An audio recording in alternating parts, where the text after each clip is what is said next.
Welcome back. Today we're going to share with you a relatively unknown incident that occurred in colonial America. This incident is called the Battle of Bloody Marsh. It took place on St. Simon's Island, Georgia. If you're not from Georgia or this area, you probably haven't heard of it before. We'll tell you the reasons behind it, what happened, and what happened afterwards. First of all, we are Next Act Retirement and Travel. I'm Bob. And I'm Sarah.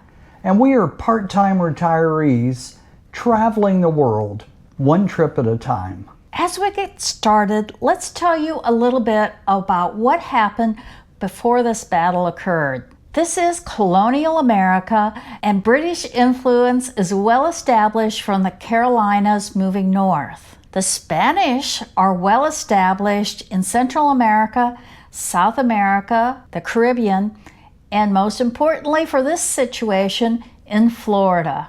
It is easy to see how this set up a conflict between Spain and Britain over geopolitical control and control of trade in the Americas. From these conflicts arose the War of Jenkins Ear. Ever heard of it? We had never heard of it either. Apparently, it was named Jenkins War because Jenkins Ear was actually cut off by Spanish coast guards. This and many other factors developed into the overall dispute between the countries that stretched on land and on water from Colombia to Florida. If you've been watching our videos, you know that we recently took a Viking ocean cruise of the Panama Canal in Central America. Information gleaned from that cruise made it apparent that Spain had strong interests in the area and even stronger interests in getting its gold from the Americas safely back to Spain. If you're interested in that cruise, you can check out our Panama Canal playlist. But suffice it to say that Spain had a very strong interest in being able to get from the Americas past Florida and the British colonies to and from Spain. In order to protect its American colonies, the British sought to establish settlements in Georgia. General James Oglethorpe raised troops in Britain and returned to Georgia in 1738 with a 630-man regiment called the 42nd Regiment of Foot. And Oglethorpe kept most of these troops garrisoned at Fort Frederica.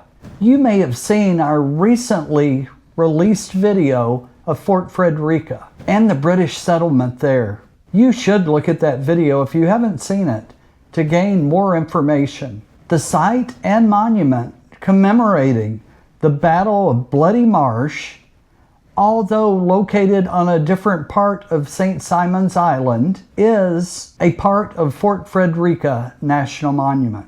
In 1739, Oglethorpe took the initiative and attacked St. Augustine, Florida. He laid siege to the city, but was unable to break the defenses. He returned with his troops to Frederica. In June 1742, Spain took the initiative and sailed north to invade the English colonies and settlements on land that Spain considered belonged to it. With no time for reinforcements from England or the Carolinas, Oglethorpe rounded up his troops, some militia, Indians, and recently settled Scottish Highlanders. Despite these efforts, Oglethorpe was outnumbered. The Spanish commander was Manuel de Montillano, who was also the governor of Florida. He sought to destroy Frederica and lay waste to the coast as far north as Port Royal, South Carolina. Montillano's troops included soldiers from various Spanish colonies, including grenadiers from Cuba. In early July, Montillano ran the guns at Fort St. Simon's on the south end of the island. He landed his troops a few miles up the inland passage. Oglethorpe was outflanked and pulled back to Frederica on the north side of the island. On July 7th, some 200 Spanish troops advanced up the military road that connected Fort St. Simon's with Fort Frederica. Oglethorpe routed this column with a fierce attack. In response, Montiano sent several hundred men forward to cover their retreat. But these troops ran into an ambush by Oglethorpe's men. Legend has it that the marsh ran red with blood as British musket fire routed the Spanish force. In actuality, the casualties were light, but they forced Montiano to leave St. Simon's within a week. He returned to Florida, and that ended the last Spanish threat to the colony of Georgia. Unfortunately, the settlement at Fort Frederica did not last either. In 1743, Oglethorpe returned to England for the last time. In 1749, his regiment was disbanded.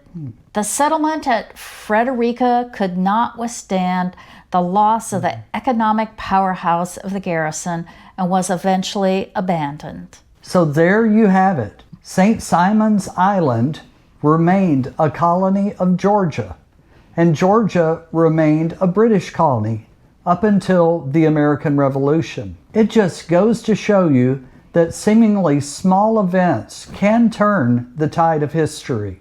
We hope you have enjoyed this history of the Battle of Bloody Marsh. This video has come to you courtesy of our travels to St. Simon's Island. As we stated in our introduction, we are part-time retirees traveling part-time to see the world one trip at a time, either in the U.S. or internationally. If you are interested in other aspects of St. Simon's Island, you can check out the playlist we have made for St. Simon's Island. We will continue to organize our various travels into playlists. Please take a look at the other playlists to see what we've been up to in our travels. If you have enjoyed this video, please give us a like and subscribe.